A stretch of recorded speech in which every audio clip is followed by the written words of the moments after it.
Welcome to BalletWise. My name is Michael Wise. I'm its host and its creator. Now, I want to start off today by talking about how much I personally love the ballet world. It has given me everything that I know. It has helped me in so many ways, and it is a beautiful place to be. But today I want to talk about the things that are more the negatives of what the ballet world has. But unfortunately, we have a tendency to gloss over them or come up with an excuse to cover up why that could have happened. Now, we're all at fault. I can't sit there and point a finger at anyone, because I know I can point the finger at myself as well, about why some of these problems exist and why some of them continue on.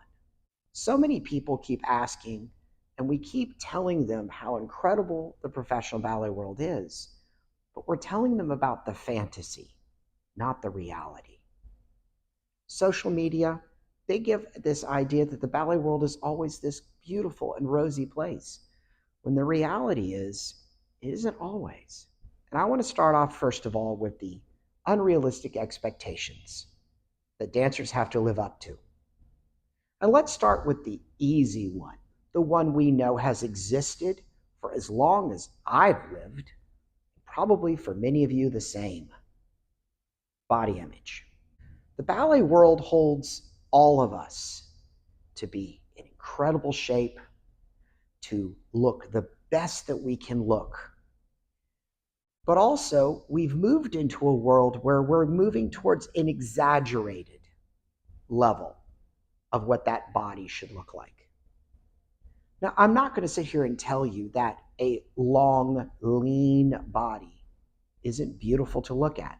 But the reality is, we're not all born with the genetics to be tall, with long legs, and no body fat. My personal problems that I've had with it is I've always been short and overly muscular. And even when I had a very low percentage of body fat, I still had teachers telling me to lose 20, 30, 40 pounds. Now, luckily, I had mentors with me that could tell me, Michael, don't listen to them. But the reality is most of us don't have people there telling us what is right and what is wrong. Now, I do have to point the finger at myself that when I do work with my students, and I've worked with professionals and amateurs that are moving on to international ballet competitions or just YAGP or just getting ready for the audition season. When they're working with me, I want them to be at a good, healthy body weight for strength, endurance. We lower the risk of injury. But the reality is when we get closer to those competitions or those auditions, I'm going to tell them, you need to lean out. Do I want to say that? Not really. But the reality is we're in an industry where the way we look matters. And just because you look good on stage doesn't mean you're going to look healthy in real life. Ballet has its issues, and your body image is one of them. I wish we could have all directors of schools. I wish we could have all directors of ballet companies take a moment and at least acknowledge the fact that our genetics have an awful lot to do with the way our bodies will develop. We can't rewrite our genetics. I'm a diehard believer that we should work in a way to show the best body that you can have. But that doesn't mean that I compare your body to someone else. I will never be tall, long, and skinny. I will always be short and muscular. And I will try to eat healthy and do the things that it takes for my body to look good. But I will never be what the standard has become. So maybe we need to be looking at ballet as it exists around the world and understand that we should be focusing more on the health of the dancers, not just the look.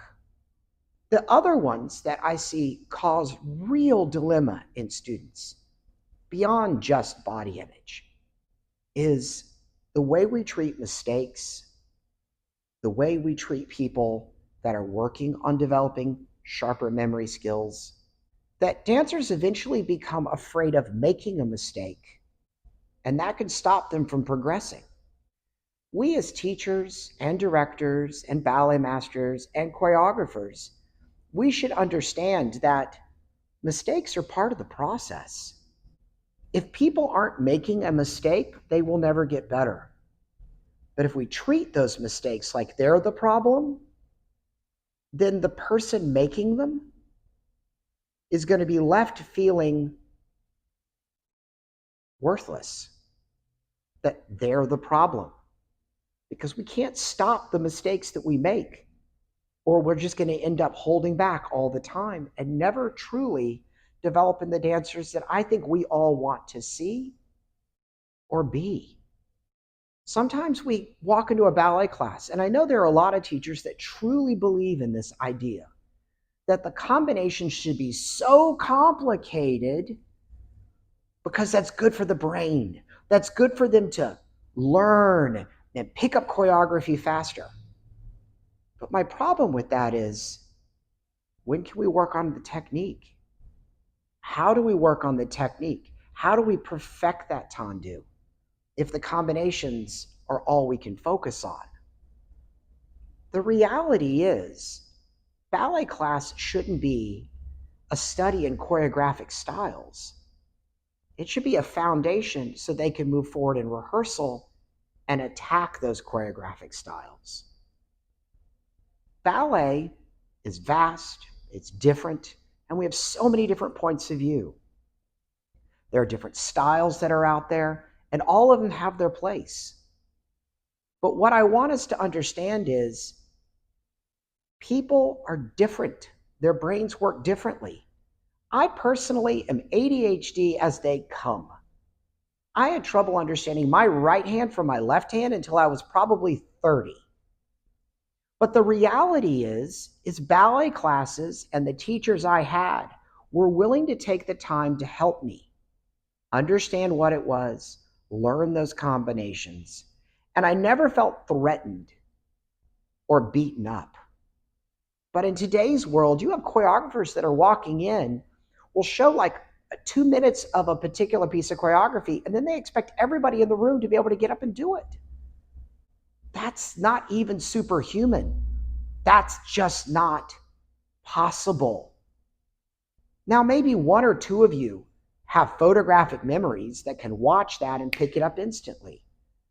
But I do not believe that by overcomplicating our classes, that's necessarily helping them be better at picking up the choreography. Wouldn't it be better to perfect their technique and then through choreography teach them those skills? I mean, I'm a believer in that path, but I could be wrong. We have professional schools and ballet teachers. We have companies. We have choreographers that have such incredible expectations that dancers now run a high risk of injury. We have dancers that are refusing to eat enough calories just to fuel their bodies. You're pushing dancers who will get injured to continue to work with those injuries. And in some cases, rare, but they happen, they will be pushed to the point where their careers will end due to those injuries. This is the darker side of things. These are the realities that happen. And if we refuse to acknowledge that they exist, we're not doing a service to the art form that we love. We're just kind of making up excuses for the abuse that we all go through. I don't have all the answers, and I don't claim to have them. But the reality is, I love this world, not these problems. I love the choreography that I got to dance. I love the stories that I was involved in. I love the classes that I was in. I love the laughter that happens in rehearsals. I love every single thing that I can't even describe. But to be honest with everyone, with every great and wonderful thing that we have in the ballet world, there's an equal negative that exists. And I don't want people to walk into this industry with their eyes closed. I want them to open their eyes and understand that some of these problems will keep you from dancing. I know personally that these problems existed. They always have. But I was able to gloss over them so they didn't affect me. But I've seen people who've left professional schools because those were the problems that stopped them. I know we can do better, but I don't think this is a one-person problem. I feel it's the culture that we develop in the ballet class. I feel like we need to do a better job about talking to our dancers and our students about what healthy body image is.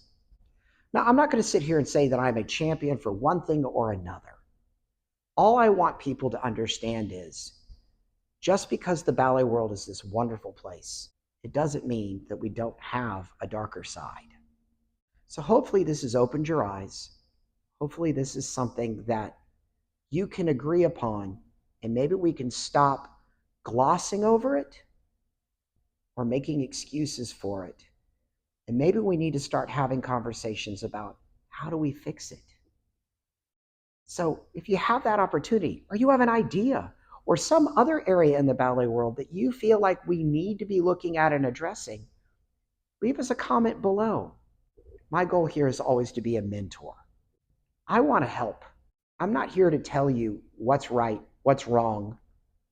I'm here to start conversations. So give us a thumbs up, like and share these videos. My name is Michael Wise. This is BalletWise. Remember, keep dancing and be the best person you can be. Bye.